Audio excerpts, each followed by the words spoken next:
Bienvenidos una vez más al programa Psychology Center Production. En esta ocasión traemos un tema que consideramos muy importante, sobre las fobias específicas. Hablaremos sobre los aspectos generales de la misma, pero esto va a quedar mucho más claro a partir de 3 casos clínicos con una población tanto infantil como de adultos, en donde 3 invitadas especiales hablarán de los mismos, haciendo énfasis en el análisis funcional. Sin más preámbulos, les presento a Abril Terán, Roxana Freite, Cristina Fuentes y mi persona, Joana Pérez. Vamos a iniciar este segmento hablando sobre lo que implica una fobia específica. Bueno, como tal está caracterizada por un miedo intenso e irracional ante un objeto o una situación específica. Lo importante aquí es que este miedo es desproporcional si lo comparamos con el peligro que representa, el peligro real que representa la exposición ante este estímulo o situación. Es decir, cuando la persona está expuesta ante lo que le genera fobia, produce como tal una conducta, una respuesta inmediata de ansiedad, por lo que la persona tiene la tendencia a generar esta conducta de evitación o escape, o por lo menos soportar con un malestar muy significativo la exposición ante este estímulo. Entonces, el problema aquí implica que de alguna forma este miedo excesivo genera un malestar o afecta más bien de forma significativa las áreas de vida de la persona.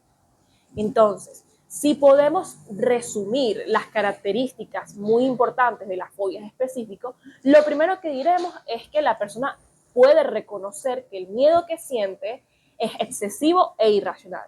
Lo segundo, como ya les pude mencionar hace un rato, es que de alguna forma, al generarse esta conducta de escape o de evitación, esta se mantiene a partir de un reforzamiento negativo, lo cual que implica que cuando tú te alejas o te distancias de esto que te genera malestar, va a mantener esta conducta porque hay una alta probabilidad de que se fortalezca o que vuelva a ocurrir en el futuro.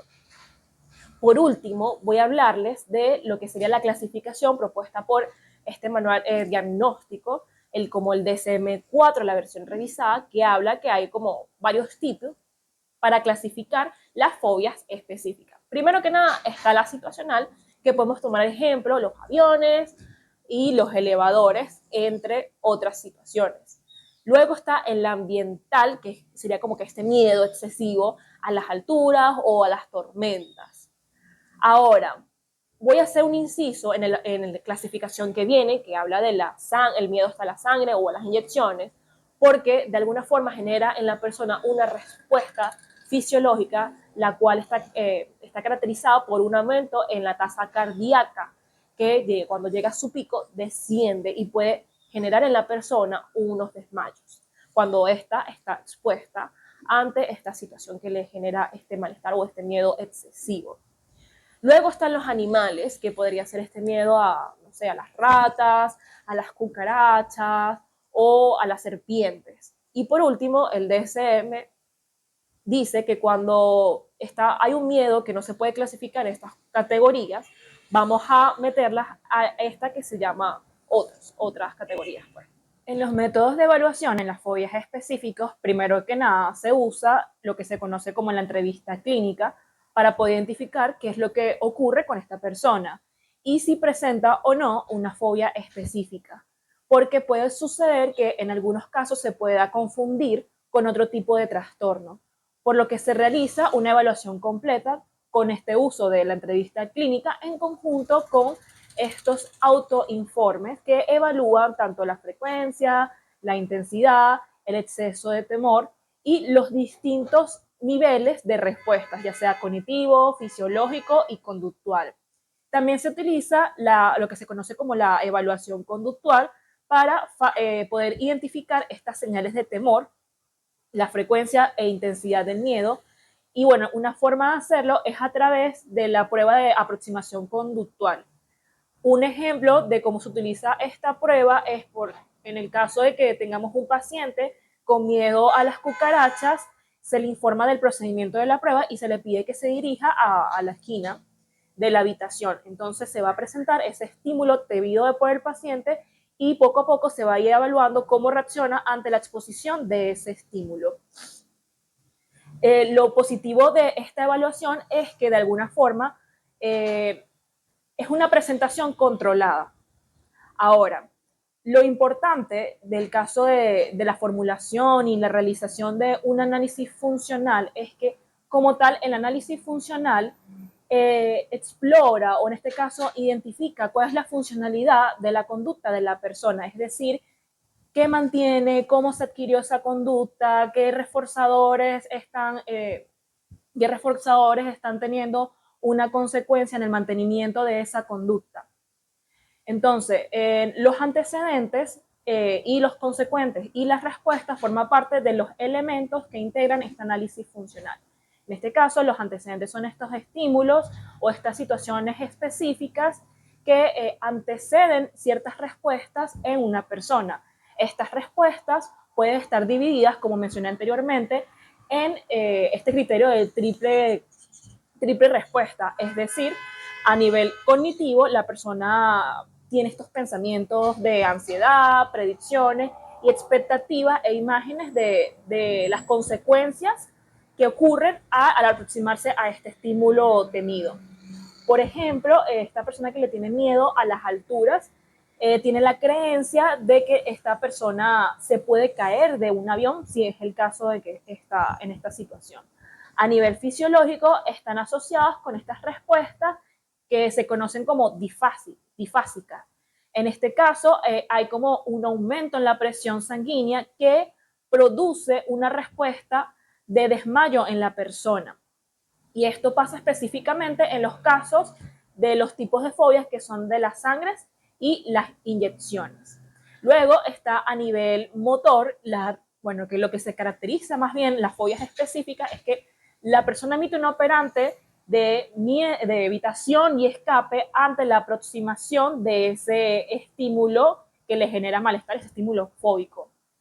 Como en el caso que, o sea, si la persona le tiene miedo a las cucarachas, vamos a seguir usando este ejemplo, y le piden que agarre y baje para el sótano, la persona no va a evitar aproximarse a ese estímulo más bien. ¿Okay? Ahora, en líneas generales, lo que se busca en el tratamiento de las fobias específicas es disminuir este malestar generado ante la exposición de ese estímulo temido.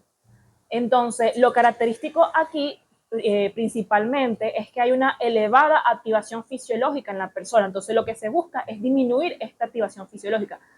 Esta serie de respuestas están caracterizadas como sudoración, tensión muscular, ritmo cardíaco elevado, y la persona tiene la tendencia de para poder evitar más bien este malestar, lo que hace es escapar o evadir esa situación temida, o cuando esta situación como tal se vuelve muy insoportable. Por otro lado, está reducir las reacciones vasovagales, que en este caso son características en el tipo de fobia específicos de sangre e inyecciones, porque provocan estas respuestas por el aumento en el ritmo cardíaco, la persona puede desmayarse. Y por último, está poder disminuir las ideas disfuncionales, que lo importante aquí es que a veces la persona puede tener como unas ciertas creencias o unas distorsiones que pueden tener un impacto en la fobia en específico porque la misma agrava la creencia sobre el peligro percibido de esa fobia.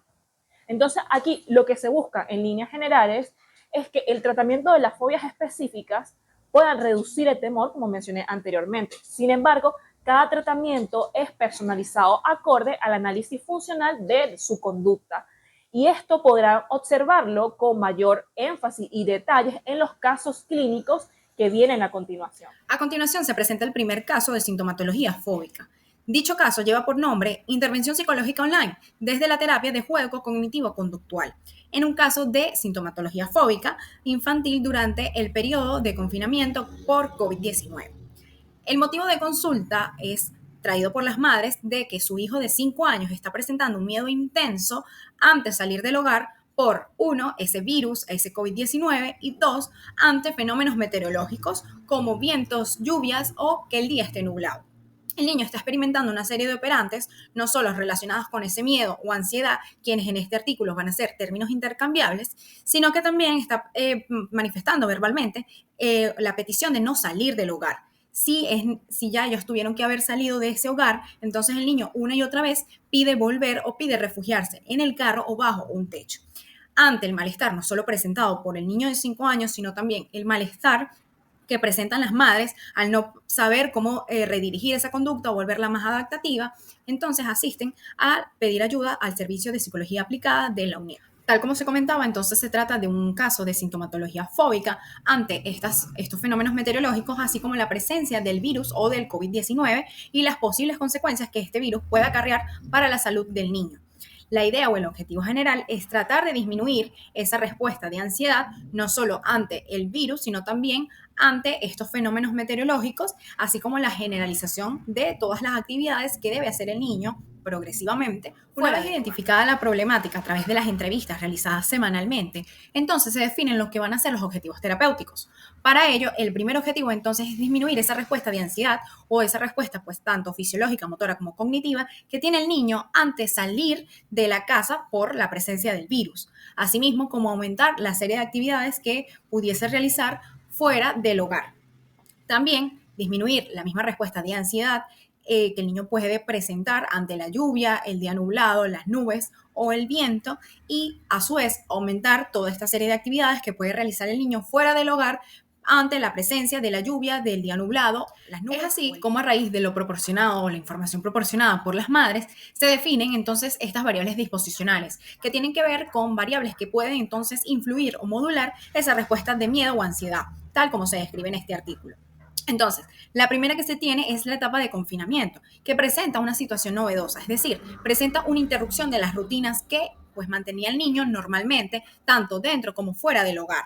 Y esto implica que al permanecer un mayor periodo dentro del hogar, entonces se han disminuido toda esta serie de actividades que se realizaban fuera y por ende, ante ser una situación novedosa y no saber o no tener pues las herramientas necesarias por tratarse de un niño de 5 años, pudiese influir en esta respuesta de miedo, ¿no?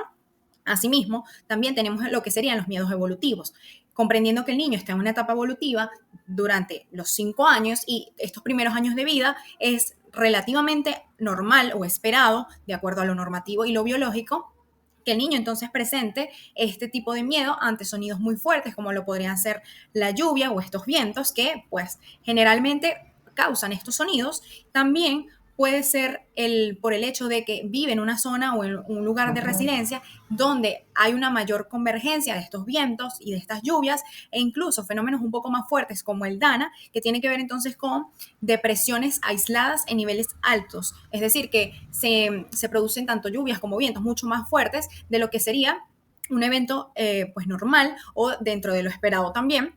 Y esto implicaría o contribuiría a esa respuesta.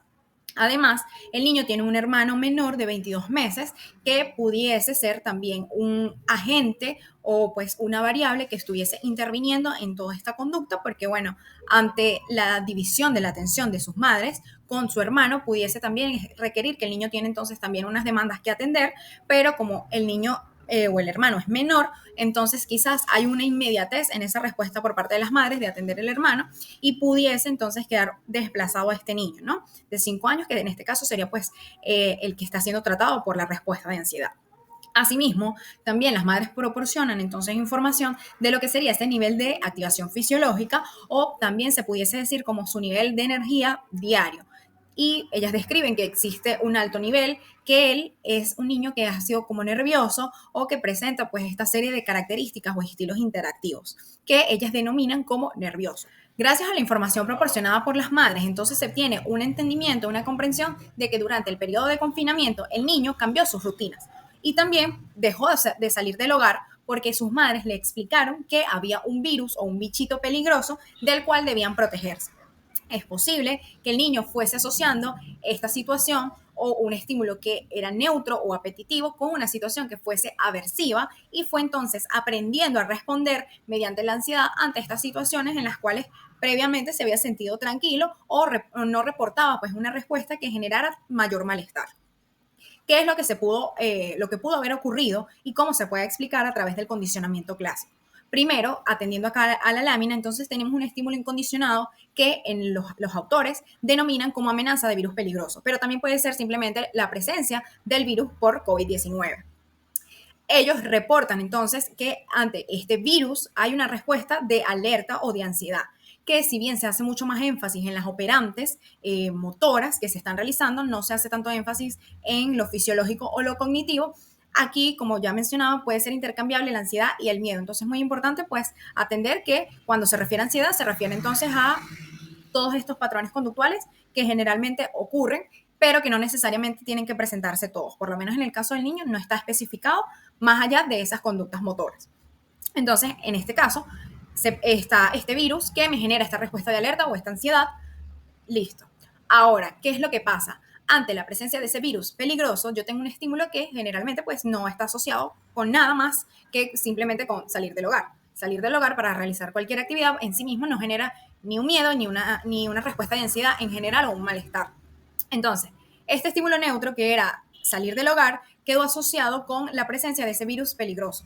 Probablemente porque, pues, en lo que entiende un niño, dentro del hogar se están tomando las medidas necesarias o me siento protegido por esas mismas medidas, y fuera del hogar realmente no sé cómo son esas medidas, no sé cómo interpretar si estoy a salvo o no. Entonces, probablemente lo que llegó a interpretar es que fuera del hogar no tiene esa misma protección. Y por ende, entonces ocurre esta respuesta de alerta o esta respuesta de ansiedad que, si bien no se va a presentar con la misma intensidad que se pudiese estar presentando ante en sí la presencia del virus o el estímulo incondicionado, se presenta y causa malestar. De la misma forma, se puede explicar a través del condicionamiento clásico cómo quedó establecida esa respuesta ante estos fenómenos meteorológicos de esa respuesta de ansiedad o esa operante de ansiedad. Entonces, se entiende que por la historia de aprendizaje que tiene el niño, él estuvo presenciando toda esta serie de fenómenos como los vientos, las lluvias o el DANA en general, que lo estuve presenciando entonces tanto en la terraza de su casa como en la playa con estos vientos o lluvias fuertes. Y este estímulo incondicionado que en él generaba esta respuesta de alerta o ansiedad o el llanto en general, entonces quedó establecida o se dio este condicionamiento a través de estímulos que previamente eran neutros como el día nublado y el viento. ¿Por qué? Porque se sobreentiende que se están presentando de manera simultánea, o que primero se presenta ese día nublado, posteriormente entonces esa acumulación progresiva de las nubes que entonces están cargadas de agua y generalmente luego le sigue el viento y después la descarga entonces de agua, ¿no? Estos estímulos por separado no generan esta respuesta de ansiedad, sino que al estar asociadas con estos otros eventos, entonces quedan condicionados, así como esas claves contextuales, que es generalmente lo que está sucediendo en este caso, y se produce esa respuesta de ansiedad o de alerta en menor intensidad, pero que igualmente genera el malestar y que, contribuyendo con toda esta situación del confinamiento, entonces lo que hace es todavía incrementar más esa respuesta de ansiedad e incrementar el malestar que está siendo percibido por las madres. Entendiendo lo anterior, es como se puede entonces derivar el paradigma de mantenimiento. Primero, entendiendo que todas las conductas son funcionales. ¿Qué es lo que quiere decir esto? Que todas las conductas sirven para algo, proporcionan algo o se mantienen por las consecuencias luego de que fueron emitidas. Esto es lo que conlleva a este paradigma del condicionamiento operante.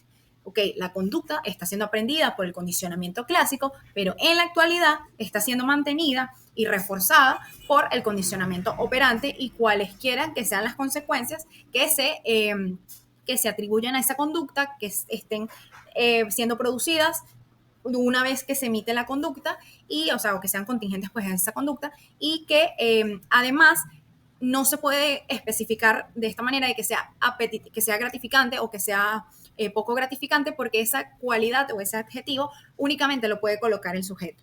Entonces, desde este punto de vista, tenemos la situación de que sus madres le proponen salir del hogar.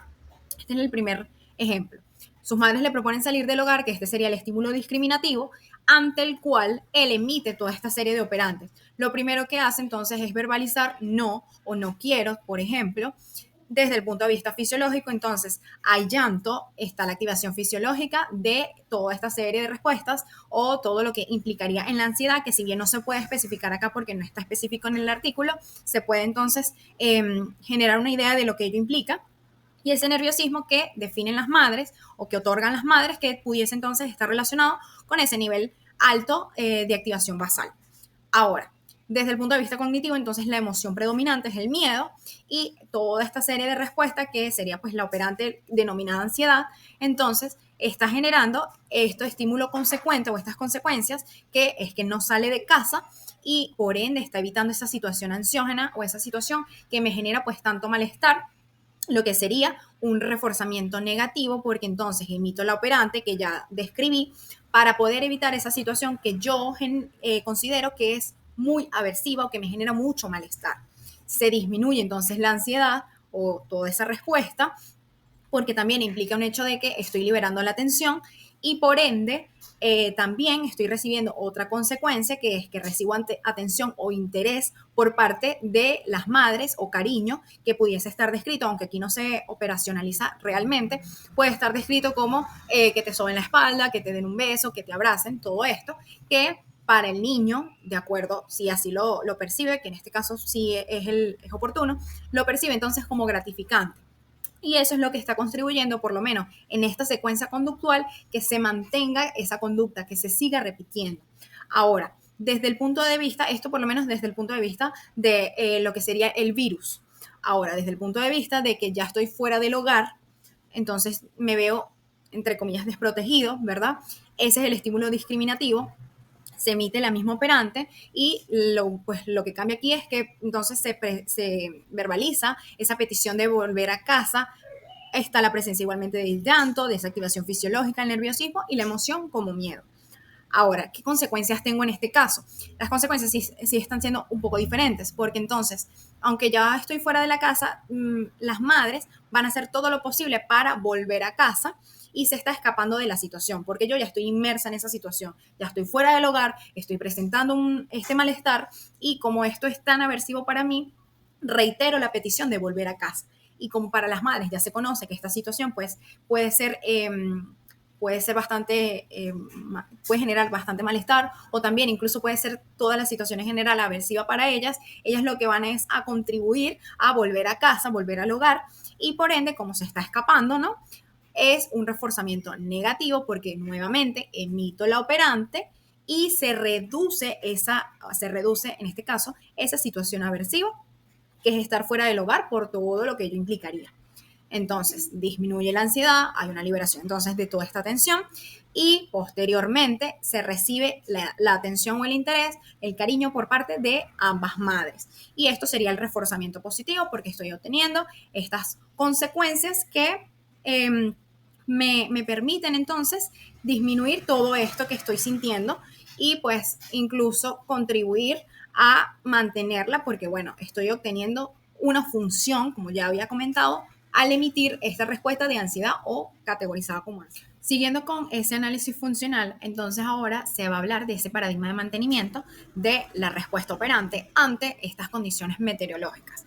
Acá podemos ver que el antecedente o el estímulo discriminativo va a ser el mismo en estas tres secuencias, pero lo que desencadena las consecuencias en per se son distintas, sobre todo porque en la tercera secuencia realmente se están solapando no solo las respuestas del niño emitiendo todas estas operantes, sino también de las operantes que emite la madre o las madres ante esto que está realizando el niño y esa angustia o ese malestar que le está generando a ellas como pues sus representantes y el hecho también de no tener quizás las herramientas para poder sobrellevar la situación o para poder entonces dar una mejor solución. Entonces, desde el punto de vista, vamos a empezar con esta primera secuencia. El estímulo antecedente es la presencia o observar el día con lluvia o viento o que el día esté nublado en general. La respuesta operante del niño en este caso va a ser que va a verbalizar esa petición de no salir del hogar o no salir a la terraza y cerrar pues las ventanas. Desde el punto de vista fisiológico, el llanto, la activación fisiológica de lo que implicaría todo este estado de ansiedad o temor, el nerviosismo que puede estar asociado a lo que las madres denominaban como ese nivel alto de activación basal y desde el punto de vista cognitivo, la emoción predominante que va a ser el miedo. Esto es importante aquí aclararlo porque el hecho de que en el artículo ellos lo que hacen es como globalizar esa respuesta operante y acá se está entonces tratando de definir con mayor especificidad, pero es importante saber que no está tan específico en el artículo, por ejemplo. Sin embargo, entonces se están utilizando los datos que están proporcionados allí. Ahora, luego de que se emite este operante, que es lo que se categoriza como la ansiedad, las consecuencias que están sucediendo ante este operante es que el niño no sale de casa. Y el hecho de no salir de casa le está permitiendo escapar o está siendo funcional para poder escapar o para poder evitar que se presente esta situación ansiógena o esta situación que genera tanto malestar en el niño. Por ende, entonces yo emito la conducta operante para poder evitar o para poder escapar de esa situación, que en este caso serían las condiciones meteorológicas, y como esto a mí me parece tan aversivo y la operante me permite alejarme de esto, entonces lo que nosotros llamamos ese reforzamiento negativo. Y además me permite liberar tensión, o sea, disminuye la ansiedad porque yo libero esa tensión al emitir ese operante. Posteriormente también estoy recibiendo esa atención, ese cariño por parte de las madres que contribuiría a lo que sería el reforzamiento positivo, porque entonces estoy recibiendo una consecuencia que en mi caso puede ser apetitiva, puede ser gratificante, porque se trata de personas que son significativas para mí, en este caso para el niño.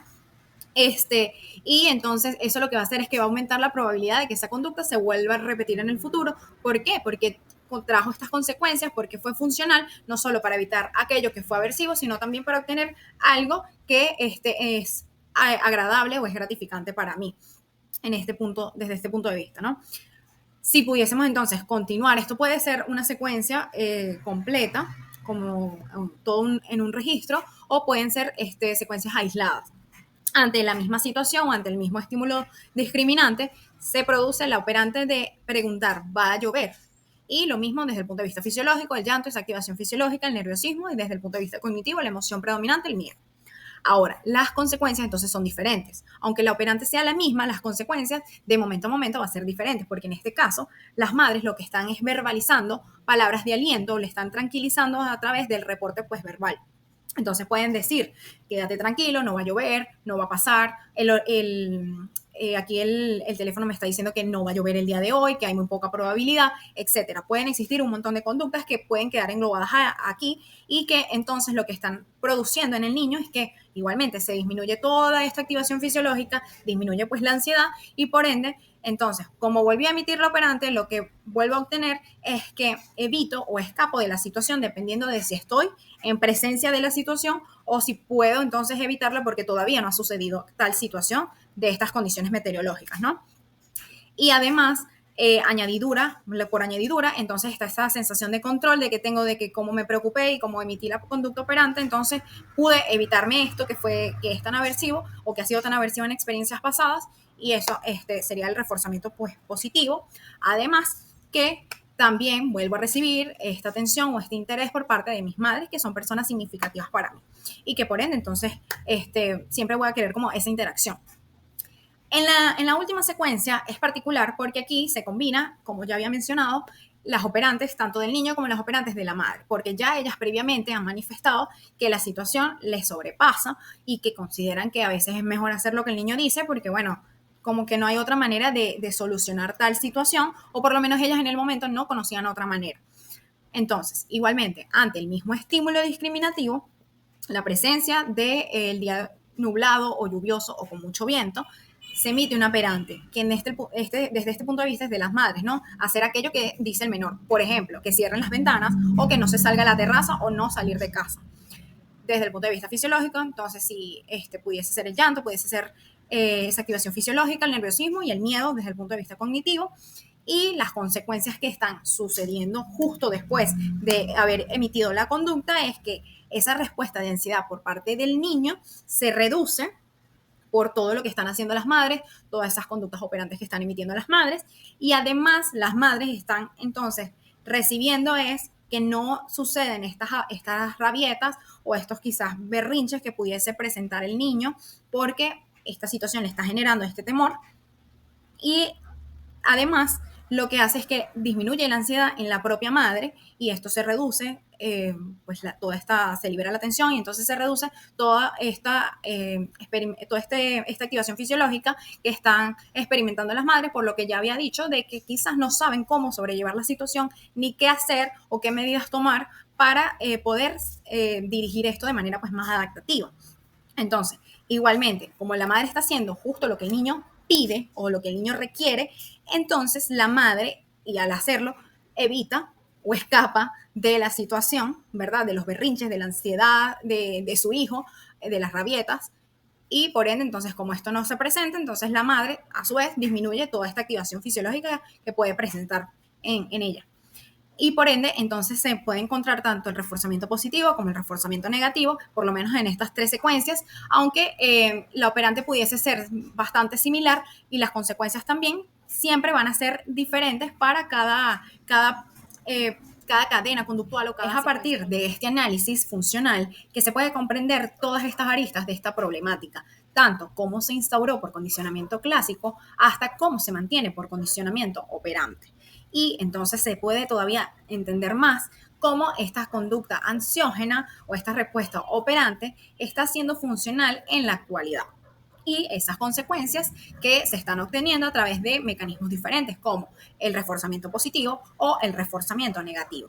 Esto es sumamente importante porque esta es la mayor parte de trabajo del psicólogo y es a través de entender estas contingencias que nosotros podemos entonces interpretar dónde se va a realizar la intervención o dónde se va a cortar esa cadena conductual. ¿Realmente puedo controlar o hacer un control de estímulos para poder prevenir eso que está sucediendo con estas condiciones del virus o con estas condiciones meteorológicas? O lo que puedo hacer es controlar o manejar estas contingencias para que esta respuesta no se presente ni con esa frecuencia ni con esa intensidad, dependiendo de la medida que hayan definido las madres, para poder entonces generar no solo una interacción muchísimo más adaptativa del niño con sus madres y con su entorno, sino también pues generar una disminución de ese nivel de activación, de ese nivel fisiológico que está presentando el niño y que genera entonces tanto malestar. Entonces, basado en esto y sabiendo que no puedo controlar esas contingencias ambientales por el hecho de que no está en nuestro poder y se trata de cosas muy específicas como un virus que ha afectado a todo el mundo o las condiciones meteorológicas que tampoco se pueden controlar desde el punto de vista humano, entonces se entiende que el manejo o el corte se va a hacer en las contingencias o desde el punto de vista de las consecuencias que se están obteniendo al emitir esas operantes. Entonces, a raíz de esto, lo que yo quiero es extinguir la conducta ansiógena o todas estas operantes, no a su totalidad, pero desde un punto que sea funcional y adaptativo, no simplemente funcional, sino adaptativo, porque ahora la conducta tal cual como se está presentando es desadaptativa y entonces lo que hace es generar problemática no solo en esta área, sino en otras áreas de vida. Entonces, a raíz de esto y entendiendo cada uno de estos factores y además nunca dejando por fuera esas variables disposicionales, se entiende que lo que se va a hacer o el mecanismo que se va a aplicar es la extinción y la idea entonces es que se exponga al niño ante esta serie de condiciones, toda esta serie de variables progresivamente, de manera que se vaya entonces disminuyendo esa conducta ansiógena. Claro, va a haber esa curva de la extinción, va a haber una recuperación espontánea, pero al no presentarse las consecuencias, entonces esa conducta va a seguir disminuyendo. Entonces, ¿qué estrategias o qué herramientas terapéuticas yo puedo emplear para ayudarme a este fenómeno de la extinción en sí misma? Primero, entonces, tiene que ver con esa psicoeducación que tengo que realizar con las madres de qué es lo que está sucediendo y esa evolución de esa conducta problema también. También de qué es la ansiedad, cuáles son esos temores, todo muy compaginado con el desarrollo actual del niño, tanto biológico como normativo. Ahora, como el niño está presentando en mayor malestar también o mayor intensidad, desde el punto de vista fisiológico, tengo que entrenarlo, al igual que tengo que entrenar a las madres para que puedan practicarlo en casa, en ese entrenamiento en respiración abdominal y relajación muscular progresiva. Entonces, esto está compaginado desde el punto de vista de lo que ya se había mencionado, de este juego cognitivo-conductual o este juego terapéutico a raíz de esta corriente. Ahora, ya había mencionado que es sumamente importante exponer al niño a todas estas condiciones a las cuales él ha aprendido o ha condicionado que presentan temor o le generan temor, y en la medida que yo pueda hacer esto progresivamente, porque para ello se presentan entonces una serie de ítems, se construyen con la madre y con el niño para que se vaya entonces haciendo paulatinamente. Y por eso es que se llama exposición y con prevención de respuesta, porque la idea es como evitar que se dé esa recuperación espontánea, que si bien se va a dar porque es lo que ocurre naturalmente, entonces no se presenten las consecuencias y no se siga manteniendo esa conducta, sino que lo que vaya es decayendo.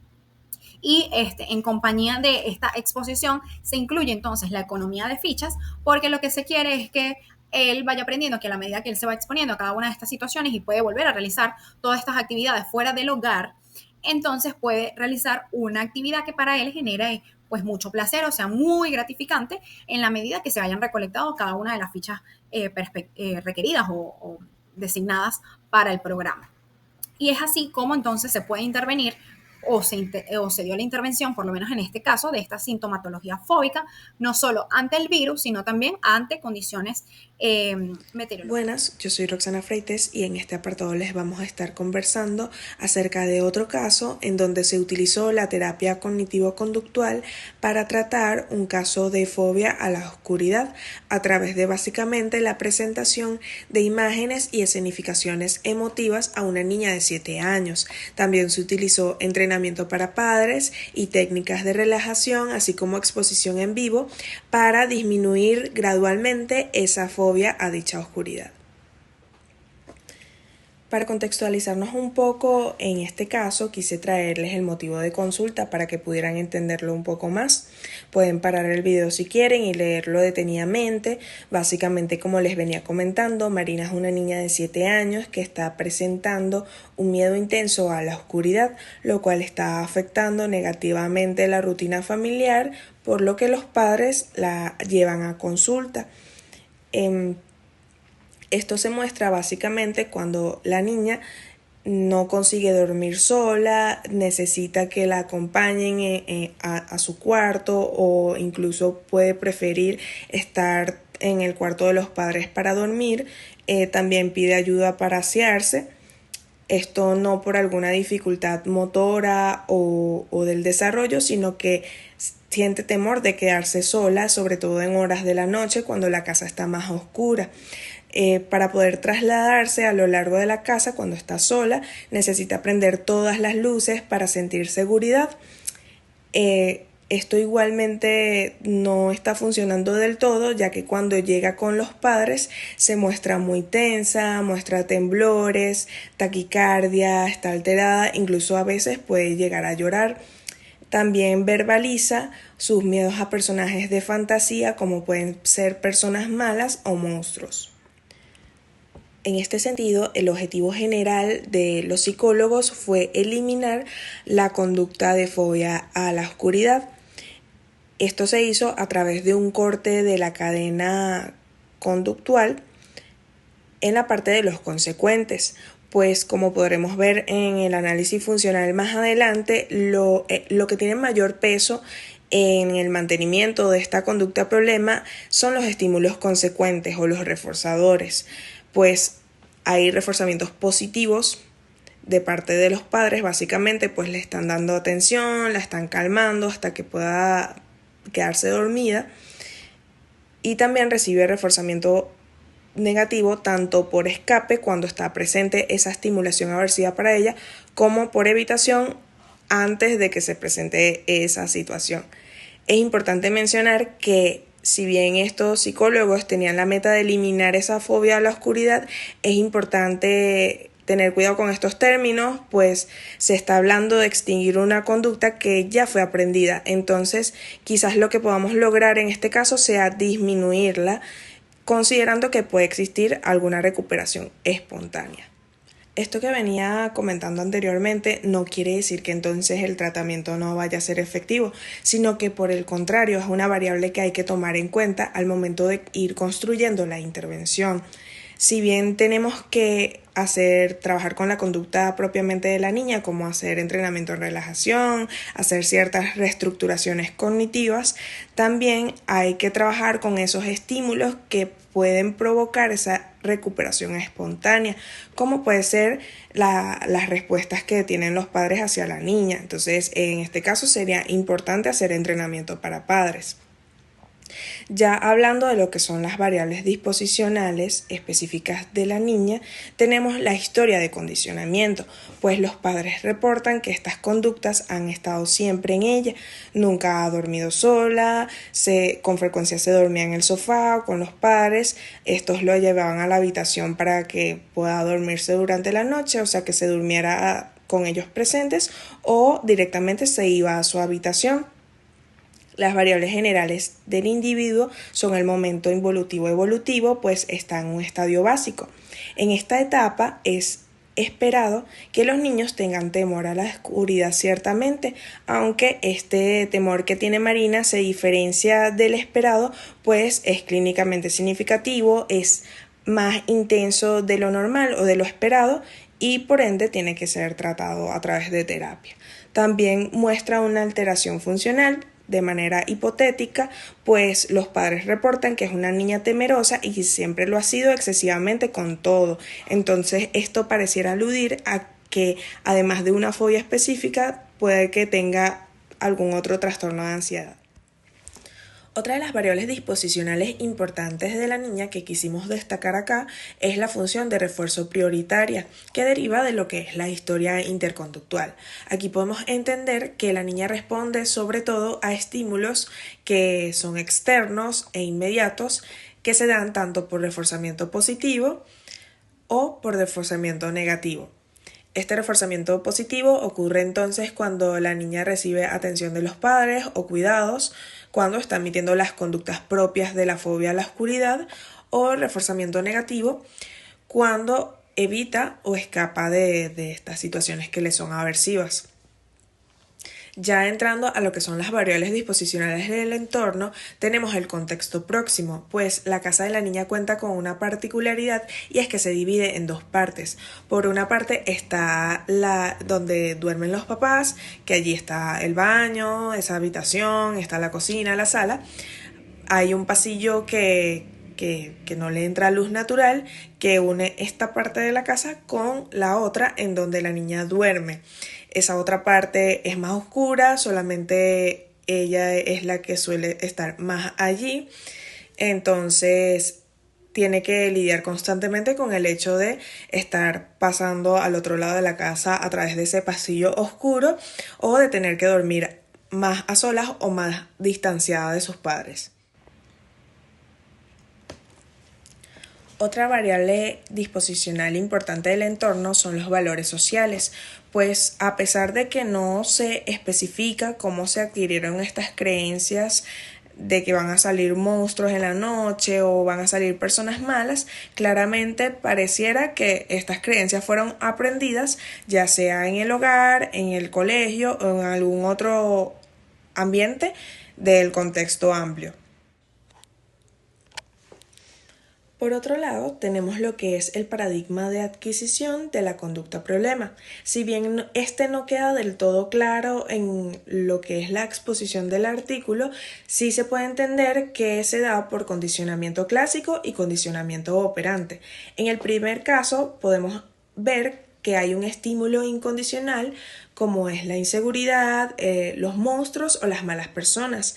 Esto se asocia con una respuesta incondicionada como son las respuestas de alerta o de ansiedad que va desplegando Marina y que son las que iremos viendo más adelante. Por otro lado, este estímulo incondicionado es asociado con un estímulo condicionado que antes era neutro, como es el caso de la oscuridad. Entonces, este estímulo va a generar las mismas respuestas de ansiedad que generaba el estímulo incondicionado. En el caso de Marina, vemos un aumento en la tasa cardíaca, temblores, sudoraciones, que antes no se presentaban ante la oscuridad, pero que al ser esta asociada con monstruos o malas personas, ya sea en vivo, o sea, ya esto haya sido vivido de manera directa o a través de aprendizajes culturales, la niña va a empezar a emitir entonces estas respuestas de ansiedad. Algo que es importante mencionar del paradigma de adquisición es que se presenta a los 6 años de la niña, por lo que pasa un año con esta conducta problema antes de ser intervenida en psicoterapia. Entonces, en cuanto al paradigma de adquisición de la conducta operante, tenemos una serie de estímulos antecedentes o estímulos discriminativos, como es la hora de dormir, los padres durmiendo separados de ella o estar a solas o a oscuras en alguna habitación de su hogar, sobre todo cuando es en la suya propia. Ante esto hay una respuesta que es idas y venidas de Marina durante la noche de una habitación a otra, lo que se expresa de manera más motora. Ante esto hay un estímulo consecuente que es la evitación de la situación aversiva, como es todos estos estímulos discriminativos, lo que se refuerza a través de, valga la redundancia, reforzamiento negativo por evitación. Tenemos por otro lado que la conducta se adquiere por reforzamiento positivo, pues la madre muestra de distintas maneras de poder controlar esta conducta problemática y al final lo que hace es que traslada a la niña a su propia habitación para que esto no pueda afectar los horarios del sueño de la familia.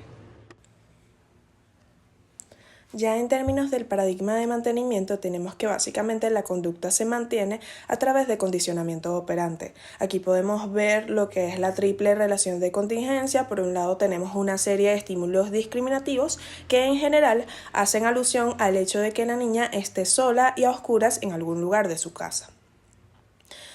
En este sentido, la niña emite una, alguna o todas de las siguientes instancias conductuales. A nivel motor puede gritar, llorar, llamar a sus padres, pedirles que duerman con ella, ir a la cama de sus padres para poder dormir allí, pedirles que la acompañen a algún otro lugar de su casa. A nivel fisiológico presenta temblores, aumento de la tasa cardíaca y tensión muscular.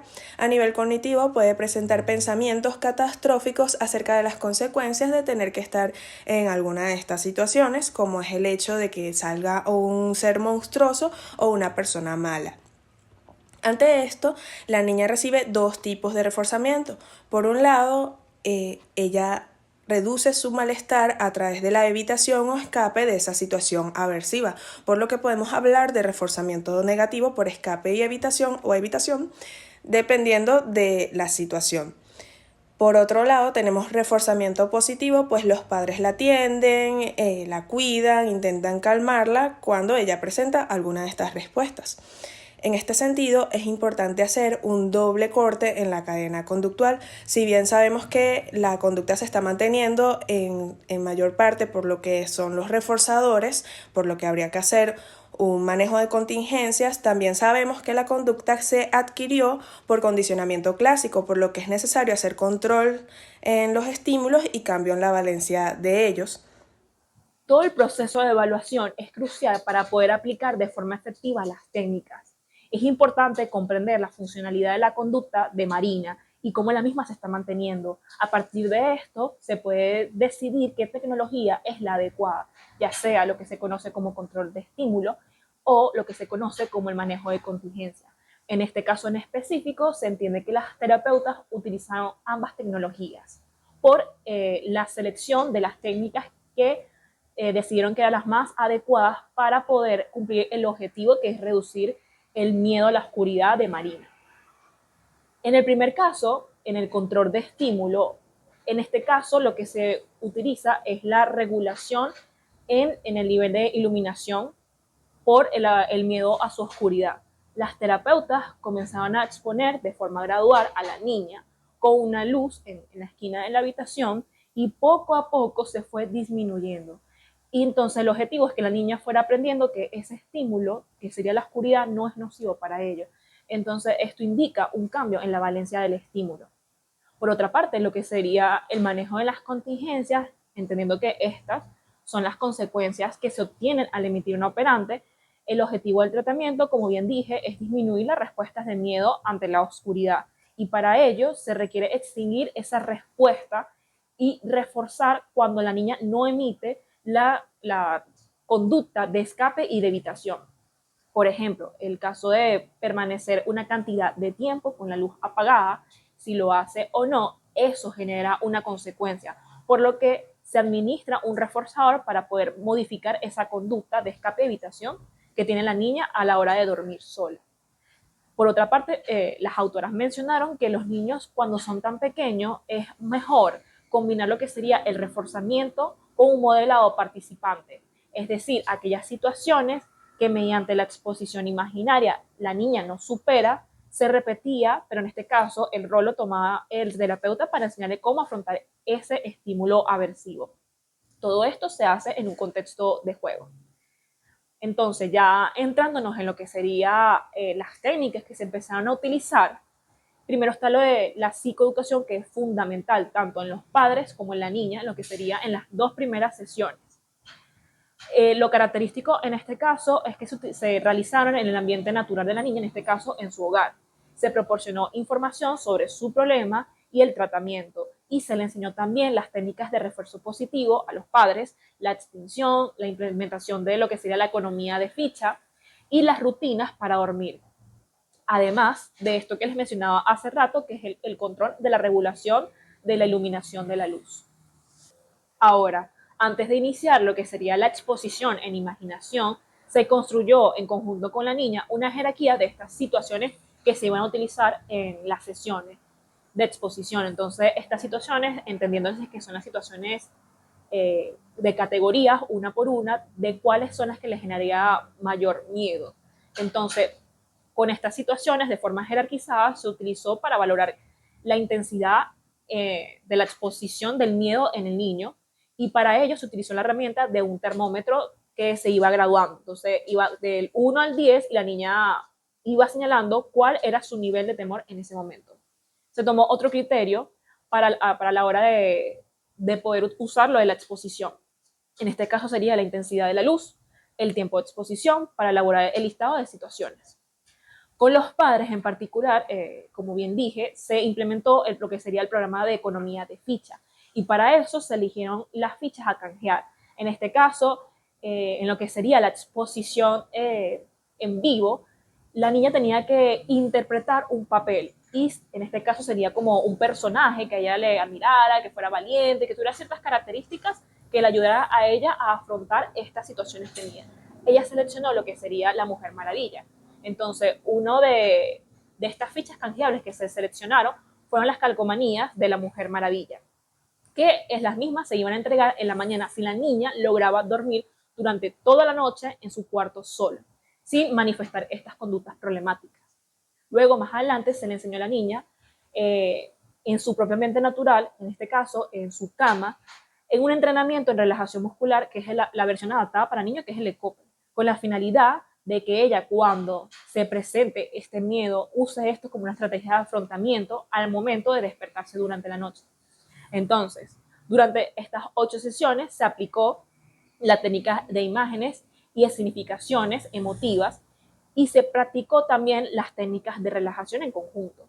Hay que tomar en cuenta que se le enseñó primero la exposición en imaginación de los elementos con menor dificultad en esta jerarquía que ya les mencioné anteriormente, antes de poder pasar a lo que sería la exposición en vivo, utilizando, como bien dije, la estrategia del juego, donde se planteaba este relato, donde la niña que tenía que superar ciertas tareas, interpretando el rol de la Mujer Maravilla, y para ello, estas tareas, el objetivo era que, bueno, se utilizaban las jerarquías y esas tareas iban escalando poco a poco de lo que serían esas situaciones que la niña había registrado que eran temidas.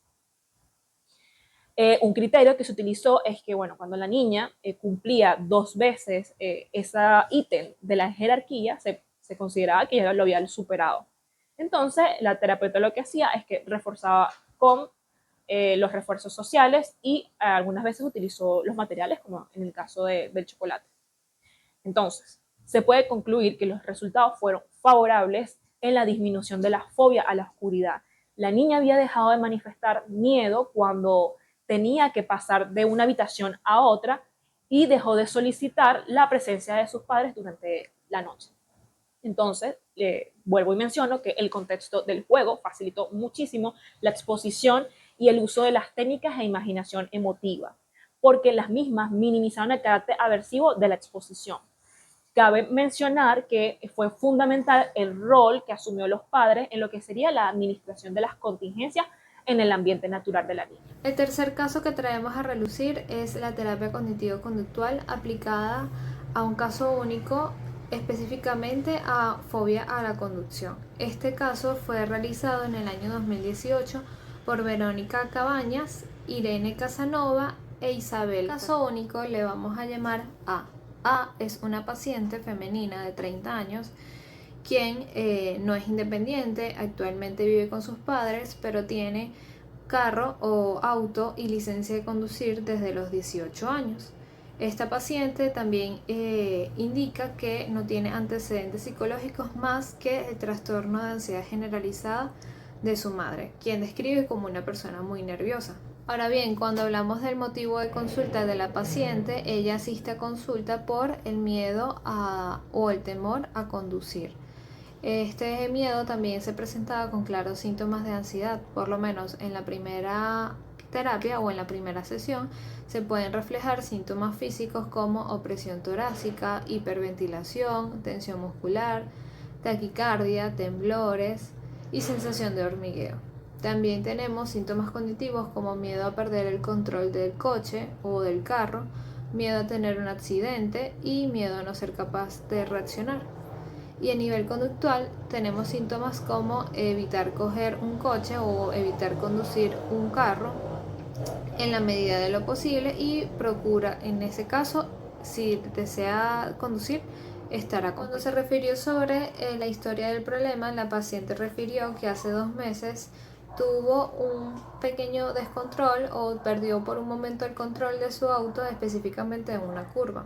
A pesar de que ella pudo controlar esta situación y afortunadamente no tuvo ningún accidente, pues ella plantea haber tenido un ataque de pánico luego. Durante el mes siguiente de esta situación, la paciente igual refiere tener temor a conducir sola o acompañada o igualmente también como pasajera. Había comenzado a coger el coche estando igualmente con este miedo, ya que debía asistir a sus clases de idiomas que se encontraba en otra ciudad, pero sin embargo todavía seguía con el mismo temor. Ella, la paciente, indica que este temor admite que este temor es desproporcionado y que siente frustrada porque considera que esto puede afectar también su... En el momento de hacer un análisis funcional del caso, se puede decir entonces que el paradigma de adquisición está específicamente planteado como la experiencia de pérdida de control del coche que tuvo respuestas de ataques de pánico. Y cuando hablamos del paradigma de mantenimiento, pues se puede indagar que la resistencia de volver a conducir o montarse en un coche estaría siendo mantenida por medio de los principales o de los principios de condicionamiento clásico y operantes, como estrategias de afrontamiento disfuncionales por parte del paciente. Vamos a plantearlo ahora sí en una tabla explicando también la triple relación. Entonces se podría decir que ante situaciones como conducir un auto o estar de pasajero en un auto, la paciente experimenta síntomas físicos, cognitivos, conductuales y emocionales como por ejemplo opresión torácica, hiperventilación, tensión muscular, pensamientos como automáticos negativos y miedo a perder el control, miedo a no ser capaz de reaccionar. Síntomas conductuales como evitar coger el coche estando sola y procurar ir acompañado, y síntomas emocionales como sensación de inseguridad, por ejemplo. Todo esto se puede decir que se mantiene por medio de 2 tipos de consecuencias. Según los autores hablan sobre consecuencias a corto plazo y consecuencias a largo plazo. Cuando se habla de consecuencias a corto plazo, pues indica que la conducta de escape y evitación es un consecuente alivio para el paciente. En este caso, refuerza una y otra vez su trampa de la ansiedad, y mediante este proceso de condicionamiento operante se refuerza entonces esta conducta de manera negativa, es decir, existe un refuerzo negativo, que es lo que entonces mantiene la conducta problema. Por otro lado, también tenemos la consecuencia a largo plazo, que existe entonces una escasa autoconfianza, baja autoestima, decaimiento, y esto puede tener perjuicios mayores a largo plazo, ya que por ejemplo hace la pérdida de viajes importantes. Finalmente, el tratamiento que deciden aplicar los autores pues es claro, con ciertos objetivos. Uno de ellos trata sobre modificar las ideas y pensamientos erróneos sobre el tráfico de la paciente, modificar también la autopercepción de competencia de la paciente, tener o descondicionar la respuesta de ansiedad sobre la conducción, y eliminar las respuestas de escape o evitación de las situaciones temidas. Todos estos objetivos fueron realizados y cumplidos en la siguiente sesión. Pues como acabo de comentar, pues estos síntomas pudieron desaparecer en los próximos 2 meses, teniendo entonces un resultado positivo del tratamiento, consiguiendo la desaparición solo en 5 sesiones.